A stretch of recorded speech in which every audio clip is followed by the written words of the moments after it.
Госдума сегодня в третьем окончательном чтении приняла законопроект об уголовном наказании для работодателей, отказывающих в трудоустройстве тем, кому до выхода на заслуженный отдых остается 5 лет.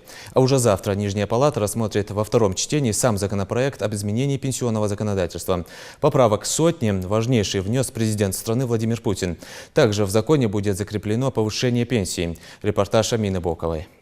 В первую очередь на рассмотрение у Комитета Госдумы по труду и соцполитике блок поправок, которые ранее внес президент страны. В частности, глава государства предложил снизить возраст выхода на пенсию для женщин с 63 до 60 лет, дать право досрочного выхода на пенсию всем многодетным матерям и сохранить действующий порядок начисления пенсий для коренных малочисленных народов страны. С легкой руки президента вводится понятие предпенсионного возраста. Оно будет составлять 5 лет. Для поддержки такой категории граждан будут введены программы переквалификации и поддержки, в том числе и социальная защита от увольнения в этот период. Так, депутаты уже одобрили поправки в Уголовный кодекс, ужесточающие ответственность работодателей за увольнение граждан предпенсионного возраста. Также предпенсионерам обязаны предоставлять 2 дня на бесплатную диспансеризацию с сохранением зарплаты каждый год. Индексация первые 6 лет по 1000 рублей, как было сказано. Эти средства предусмотрены в бюджете пенсионного фонда, который правительство внесет в ближайшее время в Государственную Думу.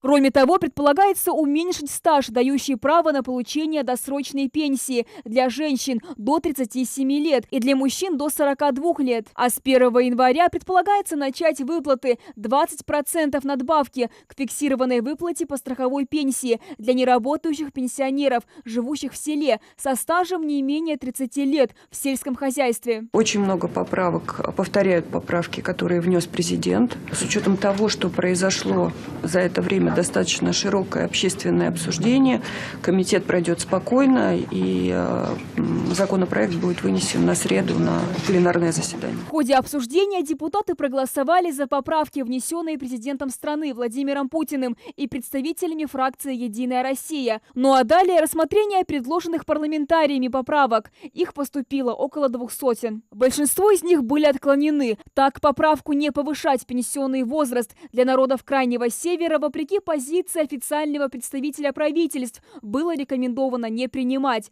Отклонили и предложение сохранить возраст выхода на пенсию для селян и работников сельхозпредприятий. Инициатива депутата Олега Смолина по досрочному выходу на заслуженный отдых представителям интеллигенции тоже не нашла отклик у коллег.